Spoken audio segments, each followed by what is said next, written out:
সেটা হলো। এরপর আসলে সেন্টেন্স, সেন্টেন্স থেকে পরীক্ষা কোশ্চেন থাকে।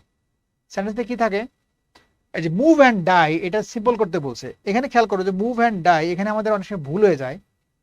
এই যে 18তম নিবন্ধন পরীক্ষা আসছে, বিশেষ পরীক্ষাও আসছে, মুভ অ্যান্ড ডাই, খেয়াল করবো এখানে অ্যান্ড আছে। এটা কিন্তু এমনও হয় যে মুভ অর ডাই, এটাও কিন্তু হয়।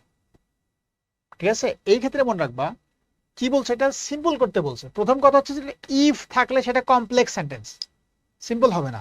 তার মানে এইটা এবং এইটা, এই দুটো আগে বাদ দাও, কমপ্লেক্স দুটো পড়বোই না। তাহলে আমি পড়বো এইটা আর এইটা, দুটোর মধ্যে একটা আনসার হবে। সমস্যা হচ্ছে একটা হচ্ছে বাই মুভিং আর একটা হচ্ছে উইদাউট মুভিং। বাকি দুটো ঠিক আছে, you will die, you will die. এখন আমি বাই মুভিং দিব না উইদাউট মুভিং দিব। এই ক্ষেত্রে খেয়াল করবো যেখানে অর আছে না অ্যান্ড আছে।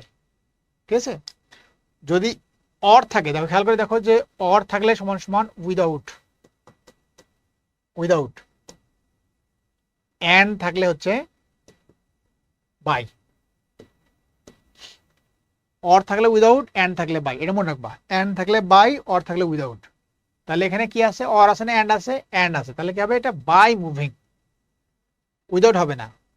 যদি এখানে বলতো মুভ অর ডাই, তাহলে উত্তর হইতো উইদাউট মুভিং। যেহেতু অ্যান্ড আছে তাহলে হচ্ছে বাই হবে। উত্তরটা এটা খেয়াল রাখবা, এটা অ্যান্ড আছে না অর আছে খেয়াল করবা। তাহলে কি বলছে এখানে, যে অর সমান সমান উইদাউট, অ্যান্ড সমান সমান বাই, এটা মনে রাখবা।